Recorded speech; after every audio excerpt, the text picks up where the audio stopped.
Seja bem-vindo ao Seminário de Teologia e Vida Cristã Palavra da Vida. Você está em mais um curso de teologia cuja proposta é fazer alargar o seu conhecimento na área teológica, um curso descomplicado, contextualizado, provocativo, reflexivo e que faça sentido para a nossa vida cotidiana, porque entendemos que não só a construção conceitual da teologia, respeitando as correntes da teologia construída nesses quase 2000 anos, mas isso só não é suficiente. Nós pretendemos que a partir do entendimento bíblico, dos conceitos esclarecidos, nós possamos reproduzir isso em uma espiritualidade no nosso cotidiano e nas relações. Eu não sei, o Marquinhos está chegando aqui também, coisa boa. Vamos lá, irmão Marcos, bem-vindo, meu amado. Chegou na hora certa, a hora das primeiras palavras, viu? Irmão Marcos, Amém. Vamos nós, meu irmão, vamos lá, já entrar direto aí no assunto. Semana passada, infelizmente, tivemos uns problemas técnicos e a gente não conseguiu ter a aula, né? Mas foi até mesmo por uma falta de... talvez de eu não pensar que poderia transmitir com outra forma. Improvisado, mas conseguiria, mas na hora ali fui tentando, nosso tempo se esgotou e a gente não conseguiu. E aí acabei esquecendo, inclusive, também de estar enviando para vocês uma aula, né? Pelo menos para vocês terem um conteúdo e não ficar em uma semana sem estudar. Mas acabei enviando quase no meio da semana, não sei se vocês conseguiram assistir aquela aula, né? Que tinha um conteúdo lá que seria proveitoso também. Tá? Mas enfim, alguma questão que vocês querem abordar da última aula, do último conteúdo, que vocês de repente queriam que eu abordasse agora, de repente até mesmo vocês estiveram aí ouvindo alguma coisa, né, relativo ao que nós estamos estudando, ou lendo, ou assistir a aula, enfim. Se quiserem, a gente começa agora talvez de um ponto que vocês têm alguma dúvida ou querem um comentário aí, ou querem fazer uma abordagem vocês mesmos, tá? Vamos lá rapidinho para a gente aproveitar, se vocês quiserem. A partir de vocês é que eu começo a aula aí. Ou podemos seguir aqui na proposta aqui do conteúdo de hoje. Posso seguir então? Vamos embora? Vambora. Vamos lá então. Queridos, como eu disse, né, nós estamos aí quase na reta final do estudo desse livro, Atos dos Apóstolos, que conta o nascimento da igreja e suas primeiras décadas, né, o nascedouro dela, o desenvolvimento dela.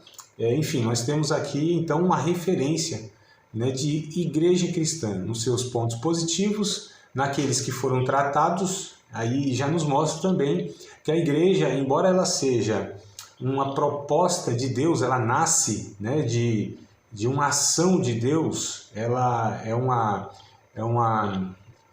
não é uma ideia humana, né? É o próprio Deus que cria, que gera a igreja. Porém, ela é constituída de pessoas imperfeitas que estão pelo Espírito Santo sendo moldadas, levadas à maturidade. Então, o propósito da igreja, internamente falando, é que os seus membros, a partir de conhecerem a Cristo, possam então amadurecer em Cristo. E aí a gente viu quantos problemas, né? E a gente vai ver isso depois nas cartas de Paulo, de Pedro, Tiago, enfim, as cartas que seguem depois, que se refere às igrejas locais, né, os seus problemas e como isso foi lidado. Então nós temos toda uma referência, porque assim, nós não temos o direito, eu digo como pastores, como líderes, pregadores, ensinadores, nós não temos o direito de conduzir a igreja segundo os nossos gostos, preferências ou as nossas visões. A nossa tarefa e o nosso desafio é buscarmos, né, na história bíblica, buscarmos nas Sagradas Escrituras como que a igreja deve ser edificada, conduzida, doutrinada e etc. e tal. Tá? Então esse é o nosso desafio, né? E aí a gente tem aqui então esses parâmetros. O ano que a gente vai falar agora mais ou menos, né, é entre o ano 57 e 63. Olha só. Já no finalzinho aqui da história do Atos dos Apóstolos, né? A gente tem mais ou menos aí uma previsão do último capítulo ali, o capítulo 28. O Lucas se refere, né, aos últimos anos ali da vida de Paulo. Então nós sabemos que Paulo ele é martirizado no ano 67, tá? Com 62 anos. Então a gente sabe que o capítulo 28, mais ou menos ali, é o ano 65. tá? Porque depois que Paulo, né, que Lucas relata no capítulo 28, que a gente vai chegar lá ainda, né? Só estou adiantando para a gente se situar na datação aqui, né, no período histórico. O capítulo 28 ali são em torno de 2 anos antes do martírio de Paulo, ou seja, se Paulo morre em 67, o capítulo 28, Atos do Apóstolo, registro, termina aproximadamente no ano 65. E nós vamos falar agora do ano 57 ao 63, tá? No ano 57, Paulo, né, sentiu-se conduzido a voltar a Jerusalém, tá? Então, ele estava nas suas viagens missionárias, ele voltou para Jerusalém. Quando ocorreu um tumulto, né, só vou dar uma introdução daquilo que a gente vai falar aqui. Os soldados romanos resgataram Paulo, tá? Ele reivindicou proteção como cidadão romano, né, na ocasião. Os judeus afirmaram que Paulo era um agitador político e um desertor religioso. O governador romano manteve em Cesareia, né, por 2 anos, esperando um suborno. Olha que coisa interessante, a gente vai ver isso aqui daqui a pouco nos textos. Então, quando o novo governador foi nomeado, Paulo exerceu seu direito como cidadão romano, né, reivindicou isso e apelou para César, para ter o seu caso julgado lá em Roma, né? Atos conta a história da viagem de Paulo a Roma e ainda inclui informações sobre um naufrágio ao longo do caminho. Mas o livro acaba antes de Paulo ir a julgamento, tá? Então, essa introdução geral aí, agora a gente vai ver alguns dos pontos sobre esse período, tá? Então, o tumulto em Jerusalém e a prisão de Paulo. Onde está isso? No capítulo 21, dos versos 17. Então, essa história, estou com a Bíblia aberta aqui, né? Capítulo de número 21, a partir do verso 17. E essa história, né? Ou seja, o tumulto em Jerusalém e a prisão de Paulo. Esse é o ponto que eu vou compartilhar e abordar, né? E refletir com vocês agora, tá? Tumulto em Jerusalém e a prisão de Paulo, que está em Atos capítulo 21, versos 17, vai até o capítulo 22 e o verso 29, tá? Esse é o texto onde acontece aí toda essa ocasião, né? E a gente vai tentando extrair para nós aqui também ensinos práticos, né? Porque esse é o desafio todas as vezes que a gente estuda a Bíblia, independente do livro, independente do tema, todas as vezes que a gente estuda a Bíblia primeira perspectiva, mano. Devo ter falado para vocês em outras ocasiões, em outras matérias, e eu vou bater nessa tecla até o final do curso. Por quê? Porque é algo que a gente precisa ter como um hábito de ler a Bíblia. Como nós lemos a Bíblia, muitas vezes, que eu observo na vida dos irmãos, né, nós abrimos a Bíblia e procuramos saber o que Deus quer falar conosco. Geralmente é isso que a gente faz, não é esse exercício que muitas vezes nós fazemos e nós somos ensinados a fazer isso. Mas diante da teologia, não é isso que nós devemos fazer a princípio, tá?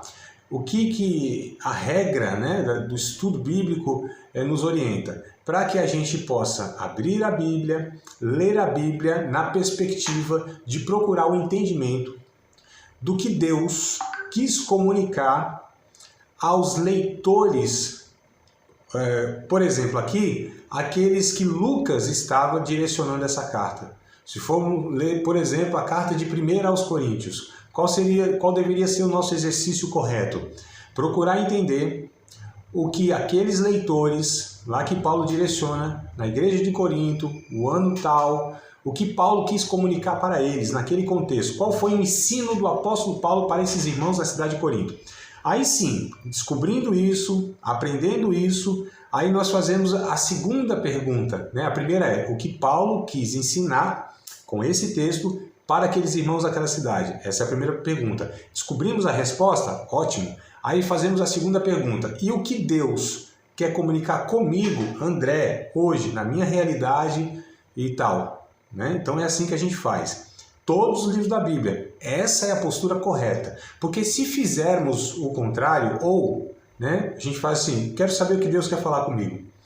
Possivelmente nós vamos ler a Bíblia com a tendência de interpretá-la segundo a nossa geração, o entendimento que nós temos de mundo, enfim, ou até mesmo uma necessidade pessoal minha, me leva a buscar na Bíblia, inclinar o meu coração para um desejo de ter uma resposta de Deus que atenda a minha demanda, que alivie o meu sofrimento, que me traga uma orientação que eu desejo.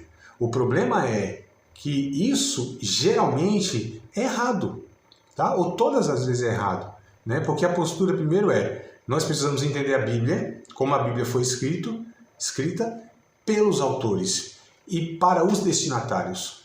Aí sim, isso a gente chama de sentido do texto. Nós procuramos o sentido do texto. Aí depois nós procuramos saber o significado do texto, né? Sentido, significado. Então, para mim, o que isso significa? Quando Paulo, vou voltar no exemplo de 1 Coríntios, quando Paulo diz para as irmãs não usarem véu lá no culto público, né? Por que Paulo disse isso? Para que a gente busca a resposta. Tá, e para mim, isso é aplicado? Isso serve? Qual é a lição? Há uma lição para mim? Prática ou há uma lição ética, há uma lição, enfim, ou melhor dizendo, há uma informação cultural? O que para mim quer dizer isso? Quando Paulo diz para aqueles irmãos se cumprimentarem com ósculo santo, beijinho, por que Paulo orientou os irmãos a fazerem isso? Isso serve para mim hoje? Isso era cultural? Vocês estão percebendo, amados, como que a gente deve lidar com a Bíblia? Aqui, por ser um texto não doutrinário, né? Então as cartas de Paulo geralmente você tem as doutrinas, os ensinamentos que são as regras para todos os cristãos em todas as épocas, tá? Mas assim, sempre nesse garimpo, sempre nessa peneira de entender o que está escrito lá. É algo direcionado porque é para aquele primeiro grupo e não serve para nós, e aquilo que é de fato aplicado a todos os cristãos em todas as épocas, independente das culturas. Isso é um desafio que a gente tem ao estudar a Bíblia. É por isso que nós temos todas as regras, para que a gente não possa confundir essas coisas, não é? E aqui, por ser um texto descritivo, relato de uma história, e o historiador, ele relata, ele conta a história, não no sentido de, isso é aprovado, isso é reprovado. Isso aqui é um comportamento a se assumir, não, ele apenas está relatando o fato histórico. E aí cabe a quem está lendo de entender o que para a sua vida é aplicado ou não, não é? Então a gente precisa ter muito cuidado quando a gente lê um livro como esse, tá? As narrativas, né? Por exemplo, aqui, o que aconteceu na vida de Paulo? Bom, Paulo, ele se envolveu lá num tumulto, numa dificuldade lá e tal, ficou preso e aí ele reivindicou para ser julgado em Roma. Mas a gente vai fazer isso também? Se acontecer algo semelhante na nossa vida, isso é uma regra para nós? Não é, né, amados? Mas a gente precisa entender, né, qual é a lição que temos aqui, o que esse relato histórico, o que esse trecho bíblico, o que esse texto bíblico, ele diz respeito a mim numa prática. Há de fato uma prática para a minha vida? São essas perguntas que precisam ser feitas e respondidas, né? Parece ser um negócio meio confuso, mas não é não. Na prática é até bem simples, tá? Então vamos lá. O tumulto começou quando os judeus que reconheceram Paulo, né, acusaram ele falsamente de levar os gentios para dentro do templo. Então assim, Paulo era perseguido, a gente já viu que a vida de Paulo, né, a partir do capítulo 16 lá, é Paulo que é o destaque, e ele é enviado para as nações, para os contextos culturais diversos, ele planta igrejas, né? Fala de Cristo, enfrenta várias dificuldades, e sempre os judeus que estavam espalhados por todo o mundo, em cada canto que Paulo ia, tinha lá um grupo de judeus, né? Ou eles iam atrás de Paulo. Às vezes Paulo ia para a cidade e os caras iam atrás, assim, eram os haters, né? Os haters de Paulo. Paulo tinha os haters também, vocês estão pensando o quê? Tinha os haters, né, os perseguidores, aqueles, e eram os religiosos, eram os judeus, olha só. Então Paulo tinha menos, entre aspas, dificuldade entre os pagãos, né, do que entre os seus compatriotas, seus patrícios, né, seus, entre aspas, iguais na cultura ou na própria religião, que eram os judeus, né? Mas eles estavam perseguindo Paulo porque Paulo pregava o evangelho na perspectiva que Jesus era o Messias esperado. E ele pregava a salvação baseada na graça, por meio da fé, que era contrário aos judeus, né, que pregavam a salvação por meio da obediência, né, pelo mérito legalista. E olha como a gente já faz um paralelo aqui, né? Ou devemos fazer esse paralelo. Hoje, muitas vezes, né, em grande parte de igrejas cristãs evangélicas, você tem uma mentalidade bem semelhante a esses judeus, que são os legalistas que nós chamamos, né? As pessoas muitas vezes pensam que a salvação, ela é conseguida, né? Ela é adquirida, ela é conquistada, né? Pelos méritos, pelos feitos, pelos esforços, pelo direito, né? Que é conquistada assim pelo, sabe, esforço humano. Não, amados, não é. E a gente já vê como que isso ainda está na nossa mente hoje. As pessoas pensam que vão agradar mais a Deus, que vão ser mais abençoadas, que Deus vai abençoá-la mais se elas cumprirem todo, né, a risca, o que manda a lei e tal. Então não é isso. E com isso também nós não estamos falando, porque Paulo escreve uma carta aos Romanos, olha que coisa interessante, né? Que ele vai questionar, ele vai, aliás, abordar esse questionamento que já havia. Paulo, então se você está falando que tudo é pela graça, não é pelo mérito humano, a gente não consegue conquistar, ter direito a nenhuma bênção pela obediência à lei, então eu vou viver de qualquer jeito? Aí Paulo disse, de maneira nenhuma. Né? Então ele vai trabalhando, sabe, essa dinâmica, essa complexidade sobre lei e graça. Né? Bem interessante o livro de Romanos. Mas vamos lá. Então, quando o Paulo, né? Aliás, deixa eu voltar aqui. Depois de ser resgatado pelos soldados, né? Paulo ia ser linchado ali pelaquela multidão. Depois de ser resgatado, Paulo ele pede para falar à multidão. Quando ele relatou que o Senhor ordenou para procurar os gentios, a multidão amotinou-se novamente. Então, olha só, eram religiosos que não aceitavam essa mensagem do Evangelho que era para todos. Eles pensavam que só eles tinham direito à salvação, ou seja, os judeus. E aí quando Paulo pede, não, deixa eu falar com o povo aí que não está compreendendo, porque foi um tumulto, uma bagunça mesmo, né? Fizeram lá não teve como Paulo se explicar. Se os soldados não resgatam, eles tinham linchado Paulo. Mas quando os soldados resgatam ele, e aí ele está ali escoltado, fala, não, deixa eu falar com a multidão, deixa eu esclarecer aqui o esforço, né, de Paulo de tentar explicar aquela multidão. Então Paulo começa a falar que foi enviado os gentios, aí o povo, novamente, os judeus, eles se agitaram de novo, né? Porque Paulo, ele pregava isso, a salvação é para todos, diante de Deus. Não existe aqueles que são mais privilegiados do que outros. Então vou fazer um paralelo hoje. Os crentes, os cristãos, eles não são mais merecedores das bênçãos de Deus do que os pagãos. Talvez isso nos nossos ouvidos não caia muito bem, porque nós somos muitas vezes ensinados a pensar o seguinte, não, você merece mais do que os outros. Nós estamos buscando a vontade de Deus. Nós estamos nos esforçando para fazer a vontade de Deus. Isso é verdade. Os cristãos são aqueles que perseguem a vontade de Deus no sentido que não vivem, não têm a vida de pecado como estilo, um hábito de vida. Mas isso não me faz melhor diante de Deus do que aqueles que ainda não tiveram a revelação do Evangelho. Eu não sou melhor diante de Deus, porque estou buscando sua vontade, querendo fazer a sua vontade. Diante de Deus, todos nós somos pecadores igualmente. A questão é que nós estamos em Cristo, e em Cristo, por causa de Cristo, e apesar de nós, Deus nos abençoa e nos chama de filho. Nos chama de filho por causa da obra de Cristo. Não nos chama de filho porque nós temos direito e legitimidade de sermos filhos de Deus. O texto de João, Evangelho de João, capítulo 1, verso 11 e 12 diz isso.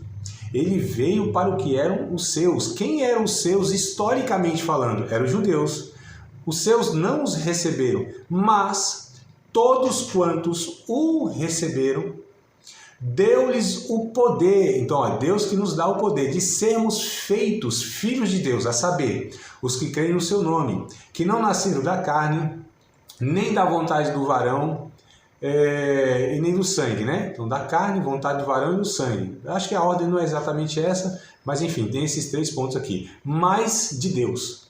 Então o Evangelho de João nos traz essa perspectiva e essa realidade. Nós fomos feitos filhos de Deus.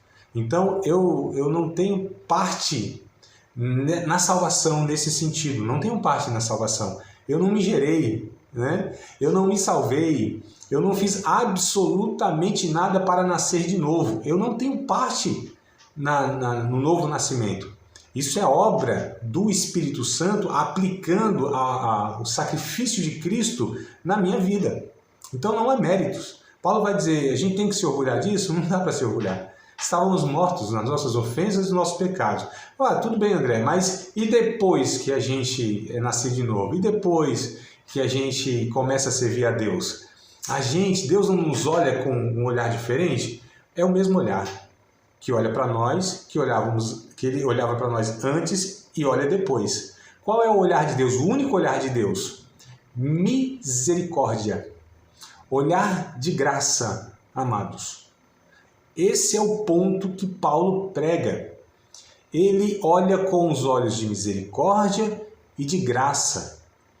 Misericórdia porque ele não nos deu, quando estávamos nos nossos pecados, inclusive, porque se Deus nos pagasse, amados, nos desse o salário que nós merecíamos, porque assim, né, a gente recebe salário por quê? Porque você merece, você trabalhou, você merece, é direito seu. Qual que é o direito do trabalhador? Receber o seu salário. Aí a Bíblia diz, qual é o salário do trabalhador, do pecador? É a morte. Não é isso? Romanos não diz isso? Paulo diz em Romanos, capítulo 6, deve ser verso 23. Vocês me ajudem aí, eu acho que é isso mesmo. Capítulo 6 de Romanos, verso 23, né? O salário do pecado é a morte. Mas o dom gratuito de Deus é a vida eterna por Jesus Cristo. Então assim, o que nós merecíamos? O salário, morte.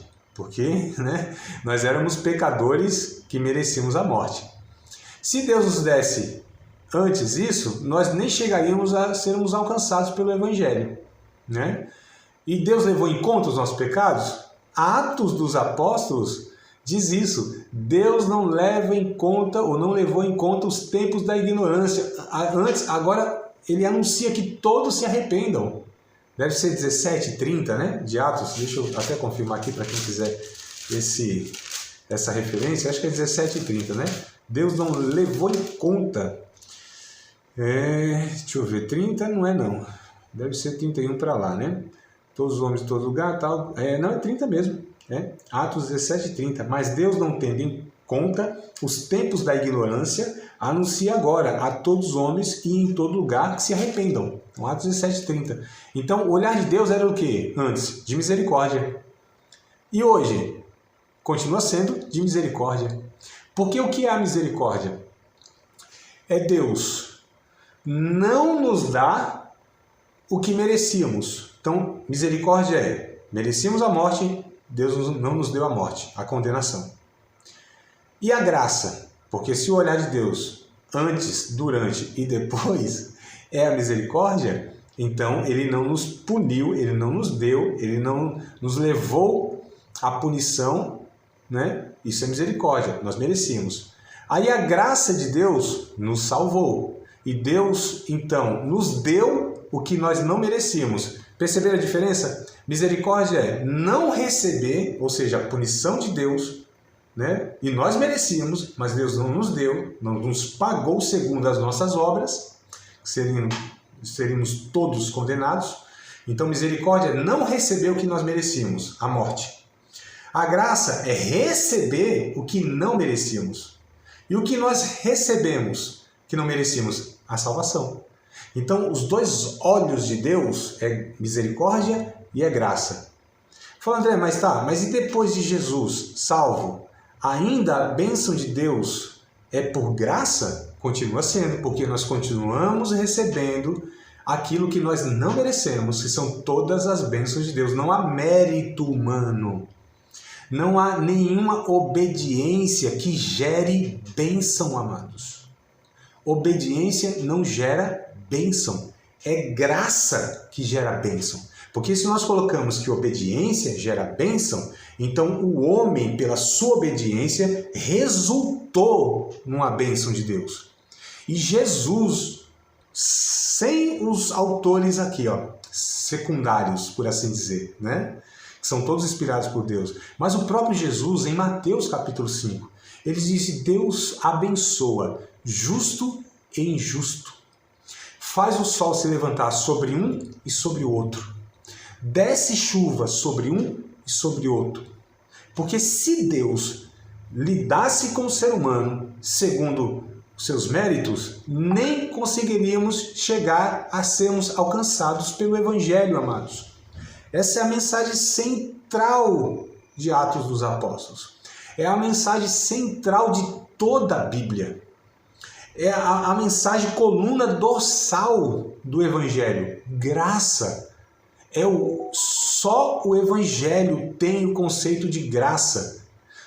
Todas as religiões do mundo que o ser humano conseguiu criar, desde os primórdios até o final dos tempos, nenhuma dessas religiões elas vão ter graça como sendo um conceito da doutrina delas. Todas elas, sem exceção. Você pode pensar no budismo, hinduísmo, shintoísmo, catolicismo, espiritismo, a religião que existiram, que existem e que ainda poderão ser criadas pelo homem. Todas elas são meritórias. Todas, sem exceção. Muda-se os elementos, muda-se as formas, mas a lógica é meritória. E o Evangelho não entra nessa categoria. A diferença do Evangelho é o conceito de graça. E é o que Paulo fala. Tudo bem, amados? Tranquilo? Posso seguir? Vamos nós? Vocês estão caladinhos, eu fico meio assustado assim. Tá tudo certo, né? Então vamos nós aqui. Vamos lá. O julgamento, então eu vou falar agora do capítulo, eu dei um resumo, do que aconteceu e tal, aí o discurso de Paulo. Paulo foi preso, foi resgatado lá pelos soldados e tal. E agora o capítulo 24, tá? Capítulo 24, vamos dar um saltozinho aqui. Capítulo 24, verso 1 ao 27, esse é o trecho que eu vou resumir aqui, que é o julgamento perante Félix. Félix, na ocasião, era um governador ali da região onde Paulo estava, ou seja, ali de Jerusalém, era um governador romano, tá? Que acho que a gente já falou em algum momento, que Jerusalém, ele era Israel e Jerusalém tinha as autoridades religiosas, que era o Sinédrio, mas tinha autoridade aqui, a gente diz, política, aquela mesmo que é do Estado, que eram sempre cidadãos romanos, tá? Então, ainda Jerusalém tinha sua liberdade religiosa, mas era governada por Roma, como quase todo mundo na época, Então, julgamento perante Félix, capítulo 24 de Atos, verso 1 ao 27. O testemunho de Paulo, ele assustou, mas também fascinou Félix. É bem interessante aqui essa passagem, que o manteve em prisão domiciliar por 2 anos, na esperança de algum suborno. Então Paulo conta o seu testemunho, que ele era judeu e tal, e encontrou Jesus, foi resgatado por Jesus. Ele contou a trajetória dele toda para esse governador. Ele, rapaz, ficou impressionado, tal, ficou ali meio surpreso, impressionado, fascinado, que acho que um dos termos que usa o texto aqui, ficou fascinado, aquela coisa toda. Quase foi convertido, Quase convertido. Tem igual algumas pessoas, Ouve o evangelho e quase é convertido, E aí ele falou, não, mas tudo bem, vai ficar na prisão, porque o que ele queria? O que esse governador queria? Queria receber, amados, algum suborno para liberar Paulo. Não tinha acusação contra Paulo, não deveria ter mantido preso, mas queria soltar ele só pelo suborno, nada de novo, Percebe como sociedade humana, ser humano, não mudou absolutamente. A gente está falando de 2000 anos atrás, num contexto totalmente diferente, cultural e tal. E a índole humana, corrupta, o desejo do ser humano, enfim, desse ser humano aqui sem Deus, E aí é interessante que o capítulo 25 e 26 vai falar sobre o julgamento de Paulo, só que não sobre esse governador Félix, porque ele já tinha morrido 2 anos depois, ele já não era mais o governador daquela região e assume outro governador que é o Festo, aparece aqui, capítulo 25 e o capítulo 26. Entrando, pois, Festo na província, subiu dali a 3 dias de Cesareia a Jerusalém. E aí começaram a falar para ele, tem um preso aqui, um preso político, assim, assado e tal. E foi falar com Paulo. Então Paulo exerceu o seu direito como cidadão romano, de apelar para César, para ser julgado em Roma por uma corte imperial. Então ele percebeu que ali não ia dar em nada ele não ia pagar suborno.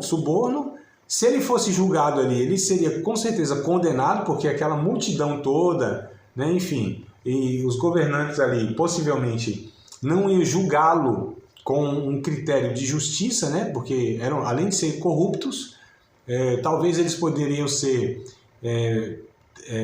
ali coagido, não é a palavra coagido, mas assim, poderiam fazer esse julgamento de Paulo como fez o Pilatos lá atrás com Jesus.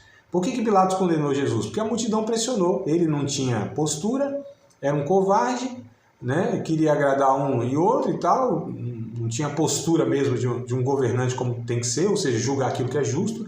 Ele lava as mãos e entrega aí a vocês que estão condenando aí, eu não tenho nada a ver com essa situação. Qual que tinha? Era ele que era o responsável, o que tinha poder, né? De fato, no sentido estatal, não poder sobre Jesus, tá? Não tinha poder sobre Jesus. Jesus mesmo disse, você não tem nenhum poder sobre mim, você só faz o que faz, só vai fazer o que vai fazer, porque o meu Pai está te concedendo isso.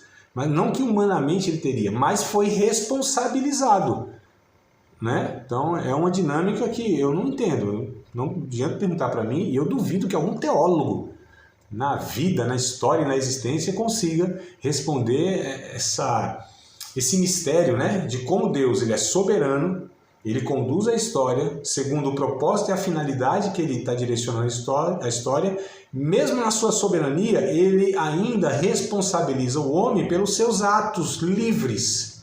Não tem ideia como Deus faz isso. Está para cima, penso eu, da capacidade humana. Pode ser o mais brilhante, inspirado teólogo que existiu, que vai existir. Não terá condição de fazer isso, porque para nós isso está para além, né, da nossa capacidade. A gente está falando de Deus, né? A gente está falando de coisas que vão para além mesmo, sabe? Porque a gente tem de uma coisa ou outra, né? Porque a gente tem até referências ou de uma coisa ou de outra, ou seja, de pessoas culpadas ou de poderosos que conduzem a história de uma maneira tirânica, né? E não é o caso de Deus, né? Enfim. Mas aí o Paulo ele diz, não, eu tenho, porque ele tinha o direito como cidadão romano, né? E o cidadão romano, ele tinha o direito de apelar para César, para ser levado para Roma e ser julgado pelo próprio tribunal lá de Roma, né? E o próprio imperador, etc e tal. Então, Paulo vê ali que não tem condição de ficar mas é bem interessante, porque o apóstolo Paulo, ele tem uma convicção, ele tem uma gana.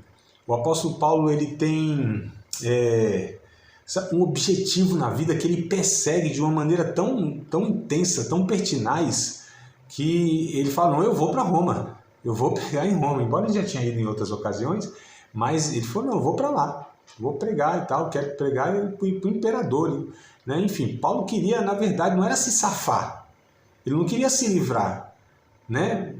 Só quero me livrar. Não era isso. Paulo, ele queria de fato levar o evangelho de Jesus a todos os lugares. Ele volta para Jerusalém, mas ele sabia que ia passar um monte de dificuldade lá. Mas ele volta porque ele insiste, ele quer pregar o evangelho em todas as localidades, em todos os contextos culturais. E principalmente, inclusive, ele quer pregar para os seus patrícios. Ele falou que a angústia dele era muita. Lá no comecinho de Romanos, né, ele diz isso. Ele, se fosse possível, ele dava vida ali para que seus patrícios, os judeus, conhecessem a Cristo. Então, Paulo, ele tinha esse objetivo. Ele não queria só se livrar da condenação. Ele queria, de fato, levar o evangelho, né, em todos os lugares e tal. E aí ele apela para César, para a corte romana. Pela terceira vez, é registrado em Atos. Veja bem, pela terceira vez registrado em Atos, né? Paulo conta a história de sua conversão. Pela terceira vez, ele conta a história da sua conversão. Agora, para uma sala cheia de oficiais de alta posição. Olha que coisa interessante, né? Como os rumos aqui, ó, né? Paulo, ele vai tendo acesso a todos os setores da sociedade, a todos os públicos possíveis da sociedade. Desde os pagãos, idólatras, né? Pessoas miseráveis, escravizados lá por demônios, sabe? Alguns líderes lá, até o mais alto posto estatal, os oficiais, governadores. E Paulo ele prega literalmente para todas as camadas sociais possíveis da sociedade nos contextos culturais. Ô, irmão, desculpa aqui, tossi no ouvido de vocês, né? De fato, quando a gente vê a trajetória de Paulo, como Deus conduz, esse homem foi usado por Deus de uma maneira ímpar. Ele levou o evangelho, mas assim, a cada beco, sabe? A cada viela, a cada espaço social possível, ele pregou de fato a toda a sociedade. Não foi um nicho. Paulo não foi chamado para pregar aos moradores, aos mendigos da época. Não foi chamado a pregar à elite, aos intelectuais da época. Não foi chamado para pregar aos religiosos da época. Ele foi chamado e ele pregou de fato a todos os seres humanos espalhados, estratificados e posicionados, né, diferente na sociedade, em todas as condições, amados. É um negócio fantástico. Nós deveríamos pensar como igreja, alcançar, né, como Paulo, como indivíduo, alcançou essas pessoas, ou pelo menos assim, alcançou todas essas realidades diversas, né? A gente precisa pensar como igreja, que a gente não é igreja de um nicho, não é igreja de uma tribo. A gente não deve ser igreja que foque lá, né, especificamente num grupo social, ou não, amados. A gente precisa levar o evangelho e alcançar todas as realidades que nos cercam, não só local, mas também mundial. Precisamos pensar em missões, já, né, eu estou aqui fazendo uma aplicação prática, pensar em missões em todos os contextos. Deus não quer me chamar para ir aos ribeirinhos apenas, aos ciganos apenas, aos quilombolas apenas, aos... vamos lá, deixa eu ver se eu lembro aqui, né? Aos... Ih, meu pai, agora... Aos surdos apenas, aos ricos dos mais ricos, ou os pobres dos mais pobres apenas, né? Deus, ele quer me chamar, ele me convoca e ele quer me enviar a todos os contextos existentes. Agora, claro, eu sou um só, né? Eu estou pensando aqui como igreja, mas que somos, né? Porque Paulo, ele fez tudo isso não tendo os recursos que nós temos de comunicação, de logística, de mão de obra, de conhecimento, enfim, nós temos assim recursos que Paulo nem sonhava ter. Nós temos hoje recursos assim, mas aos montes, amados, aos montes, né? E por que nós temos essa dificuldade tão grande de alcançar? Seja na localidade, as pessoas, né? Seja na localidade, num contexto cultural, e essas realidades diversas que nós temos no nosso país, especificamente, estou falando de Brasil, né? Eu tentei aqui lembrar dos 8 segmentos menos evangelizados no Brasil, tá? Deixa eu até ver se, enquanto aqui eu falo para vocês, de repente eu consigo pescar aqui. Os 8 segmentos, até se vocês puderem dar um Google aí, olha que coisa, olha o recurso que eu tenho aqui, Paulo não tinha, ó. 8 segmentos menos evangelizados no Brasil. Ó, vamos ver aqui se vem ou não. Eita, não, aqui pegou pela metade. 8 segmentos menos evangelizados no Brasil. Ah, agora veio aqui, ó. Paulo não tinha isso aqui, ó. Tá vendo só? E era um ensinador infinitamente melhor do que eu. Mas só para a gente entender a nossa realidade aqui, por exemplo. É que eu não lembrei aqui de todos, né? Eu queria falar para vocês, mostrar aqui só essa realidade aqui que nós temos. Aqui também, agora sim, vamos lá. Indígenas, ribeirinhos, ciganos, sertanejos, quilombolas, imigrantes, né, surdos, os mais ricos e os mais pobres, os mais ricos entre os ricos e os mais pobres entre os pobres. Então são 8 segmentos menos evangelizados que nós temos no nosso país. 7 chamado de sociocultural, né, porque tem uma cultura diferente, e ó, a gente está falando de missões transculturais dentro do nosso país, hein? Então 7 são transculturais, vivem, né, com outras categorias de pensamento, outra estrutura de comportamento, idioma, só os indígenas aqui que vão ser diferentes, né? Mas os demais são socioculturais diferentes. E um socioeconômico, né? Que aí a gente coloca aí os mais ricos dentre os ricos, que é difícil de alcançar. Esses milionários, essas pessoas assim, sabe? Bem isoladas mesmo, né? Até pela sua condição social, não vivem no meio dos demais, né? O acesso é muito raro. E nós temos o outro extremo, os mais pobres dentre os pobres, que também o Estado não chega. Muitas vezes a igreja também não chega, porque estão num extremo de pobreza, de miséria. Vale do Jequitinhonha, por exemplo, né? E outros contextos de miséria onde, de fato, muitos de nós não querem se direcionar como igreja e nem muito menos como indivíduo. Só que a gente precisa mais. Tá? Pegando aqui essa trajetória de Paulo, pegando o empenho do apóstolo Paulo, como sendo para nós, inclusive, uma referência, né, de um missionário. Então nós estamos falando aqui nessa perspectiva missionária que o Atos dos Apóstolos, né, porque o Atos dos Apóstolos é bem interessante, porque ele narra, né, a história da igreja, como eu falei no começo, né, a igreja ali, as suas características, como ela resolveu alguns problemas e tal, a natureza da igreja, a missão da igreja, só que também fala dessa tarefa da igreja de alcançar todo mundo, né, que a gente vai ver em Atos dos Apóstolos. Quando Jesus disse assim, lá no capítulo 1 de Atos, verso 8, e há de ser que vocês vão receber a virtude do Espírito Santo quando descer sobre vós, né? Vocês vão ser minhas testemunhas em Jerusalém, Judéia, Samaria, até os confins da terra. Quando a gente vai chegar lá no capítulo 28 de Atos, qual é os confins da terra? Aliás, qual era os confins da terra para aquele povo, amados? Naquele contexto que foi falado os confins da terra? Era Roma. Era os confins da terra, era o lugar mais longínquo que eles tinham, né? Eles não tinham acesso tão fácil assim aos confins da terra, e Paulo chega lá, Paulo leva o evangelho lá, entre outros lugares que Paulo desejou também ir, acabou não conseguindo por um motivo ou outro, mas praticamente, todo mundo conhecido, as principais regiões, Paulo ele levou o evangelho. Quando ele não levou diretamente, muitos dos seus cooperadores levaram o evangelho. Algumas igrejas, inclusive, né, ele mesmo envia carta, porque nem todas as igrejas que ele envia carta foi necessariamente ele que plantou, tá? A maioria sim, mas uma ou outra não. E como foi plantada essa igreja? Ou pelos discípulos primeiros lá, né, quando desce o Espírito Santo lá, aquela multidão que aceita Cristo lá, os 3.000, 5.000, Pedro prega e tal, ou pelos seus cooperadores que também foram se espalhando.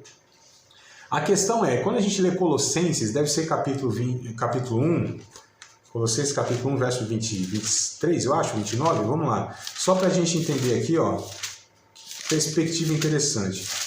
Colossenses, eu acho que é 1:23. 1:23, é isso mesmo. Colossenses 1, verso 23. Olha o que diz a Bíblia. Se na verdade permaneceis fundados e firmes na fé, e não vos moverdes da esperança do Evangelho que tendes ouvido, o qual, ou seja, o Evangelho, né, foi pregado a toda criatura que há debaixo do céu, e do qual eu, Paulo, estou feito ministro. Então olha que coisa curiosa, a Bíblia diz que o Evangelho já foi pregado a toda criatura debaixo do céu. Claro, né, naquela época, mas então todos os contextos ali, Paulo considerou, já foi pregado o evangelho a todos. Até isso, para alguns, é a compreensão de que não há necessidade, não há mais algum pré-requisito para a vinda de Jesus. Né? Porque alguns falam, não, o evangelho precisa ser pregado, mas já foi. Se isso é um critério, já foi cumprido esse critério. Agora que hoje, claro, tem lugares que Jesus ainda não foi conhecido, mas isso é um critério para que Jesus venha? Porque já foi cumprido isso. Quantas vezes precisa se cumprir a mesma coisa? Né? Então, se já foi cumprido uma vez, já está tudo certo. Tudo certo no sentido assim, que não falta mais nada para que Cristo venha. Agora, isso não impede o nosso esforço evangelístico e missionário para alcançar aqueles que hoje, porque o mundo cresceu absurdamente. A população mundial, as nações que existem hoje, não são as mesmas na época de Paulo. Então, essa tarefa missionária, ela para a igreja é inacabada, né? A gente sempre vai ter esse desafio e a gente sempre precisa desse esforço. E como eu falei, amados, hoje nós temos recursos absurdos e Paulo não tinha. E sem esses recursos, Paulo alcançou todo mundo? Por que nós não conseguimos fazer isso? A resposta é simples. Desobediência, negligência, falta de interesse, falta de prioridade, egoísmo, entre outras coisas mais, não é? Então a resposta para mim é simples. Mas vamos lá. Então, a posição de Paulo parecia loucura para o romano, né? A posição de Paulo parecia loucura para o romano. Mas o rei Agripa, que acreditava nos profetas, ele entendeu a mensagem, né? Não há registro da conversão desse rei Agripa, que é o capítulo 26 aqui que eu estou falando, que é bem interessante. Esse rei Agripa, ele era um governador romano, que estava aqui em Jerusalém, só que ele acreditava nas profecias dos judeus, ele acreditava nos profetas. Então, para ele fez sentido. Para os demais, não. Que loucura é essa? Um homem com essa posição, com essa preparação intelectual, né? com todo o privilégio que ele tinha. Ter a cidadania romana não era para qualquer um, amados. Né? Tanto é que Paulo, depois, lá no capítulo 16 de Atos, né? Se não me falha a memória, né? Que diz assim, eu sou romano. Não, no capítulo 16 não, é mais para frente, tá? Que eu não vou me recordar agora. Mas um soldado fala assim para ele assim, como que você é romano? Para mim me custou muito dinheiro. Porque para comprar a cidadania romana, você precisa ter muito dinheiro. Paulo disse, não, eu sou por direito de nascimento, né?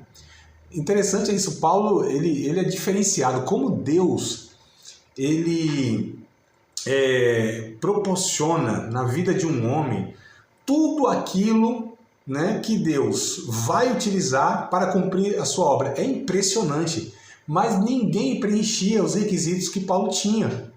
E Deus usou tudo isso. E olha que coisa interessante, eu volto a essa questão, né? Como que aqui o ser humano Paulo, na sua construção pessoal, né, intelectual, espiritual, enfim, né, toda essa dinâmica que Paulo tinha. Paulo era um poliglota, falava as principais línguas da sua época, o hebraico, o aramaico, o latim, o grego. Paulo dominava essas línguas. Paulo culturalmente era um dos mais capacitados do mundo. Eu não estou falando de Jerusalém nem de Israel. Paulo ele falava de igual para igual, a gente vê isso nos relatos de Atos, com os filósofos da época. Chegava nos chamados areópagos, né? Os espaços lá que a cultura grega deixou, onde era discutido as questões filosóficas. Paulo chegava lá e falava de igual para igual. Intelectualmente, culturalmente, Paulo era uma pessoa assim capacitadíssima. Socialmente, Paulo ele tinha influência e trâmite, tanto é que ele conseguiu lá, quando ele perseguia a igreja, no capítulo 9 de Atos, né? 8, 9, 9 que aparece lá mais claro. Ele conseguiu carta das autoridades para ir perseguir a igreja e para mandar matar, e para matar também. Então, socialmente, o cara tinha uma influência enorme. A capacidade cultural e intelectual absurda. Recursos diversos. Então, para o romano, fala assim, deixar tudo isso para pregar o evangelho, seguir esse Jesus, coisa que era desconhecida na época. Aí Paulo, inclusive, relata isso em Filipenses, né? Ele diz, tudo isso reputei por perda. Aliás, para o judeu era uma loucura também. Porque o cara também, na religião, ele era um cara respeitadíssimo. Entre os judeus, Paulo, antes da conversão, né? Paulo era um cara respeitadíssimo. É uma das maiores autoridades que tinha na época judaica também. Olha que coisa absurda. Então, entre os políticos, entre os intelectuais, entre os religiosos, Paulo ele tinha assim toda a moral possível, né? Se a gente pode usar esse termo. E ele escreve em Filipenses, tudo isso eu reputei por perda. Tudo isso para mim considerei como esterco para que eu possa ganhar a Cristo. Olha, amados, que referência para nós de renúncia. Que a gente pensa às vezes, né? Não, eu deixo um monte de coisa para Jesus. Muitos de nós estava falido, quebrado, desgraçado, arrebentado socialmente, financeiramente, na questão existencial também. A maioria de nós estava assim, ó, né? A vida ruim mesmo. Paulo não, a vida dele estava boa. Na maioria dos sentidos, né, da vida boa que o ser humano ele considera. É que lhe faltava paz. Lhe faltava paz. Lhe faltava o príncipe da paz, lhe faltava aquilo que de fato ele perseguia. E que todo ser humano tem um oco dentro de si, que é Deus. É a paz que só o Cristo pode trazer, né? Mas assim, humanamente falando, Paulo, ele não tinha falta de nada não. Então, para os romanos, isso é uma loucura. Como que você vai deixar tudo isso, mas Paulo saber o evangelho. E o rei Agripa fala, não, mas tem os profetas, eu entendo aí o Paulo. E quase que você me persuade a ser um cristão, né? É bem interessante. Aqui, verso 28. Estou falando do capítulo 26, verso 28, ó. Aliás, vou ler desde o 27, né? Paulo dizendo ao rei Agripa, crê tu nos profetas, ó rei Agripa? Bem sei que crês. E disse Agripa a Paulo, por pouco me queres persuadir a que me faça cristão. Então o rei Agripa, ouvindo Paulo, falou, eita, quase, hein? Quase você me convence nesse negócio aí. Porque ele cria. Então para ele não era uma loucura total, tá bom? Amados, vamos lá. Tem alguns poucos minutinhos aqui e eu queria conversar com vocês nesses 4 minutos ou 5 que a gente tem, né, desse conteúdo aqui. Vou até participar de mais uma aula de um dos nossos cursos, Seminário de Teologia, Vida Cristã, Palavra da Vida. Espero que tenha te abençoado, não só alargado o seu conhecimento teológico, mas que tenha também atingido o teu coração para que você possa, a cada dia mais, reproduzir a vida de Deus nas suas relações cotidianas. Se você ainda não é aluno oficial de um dos nossos cursos, se inscreva aqui no contato que vai aparecer do WhatsApp. Também nos siga nas redes sociais, se inscreva no nosso canal, compartilhe à vontade e Deus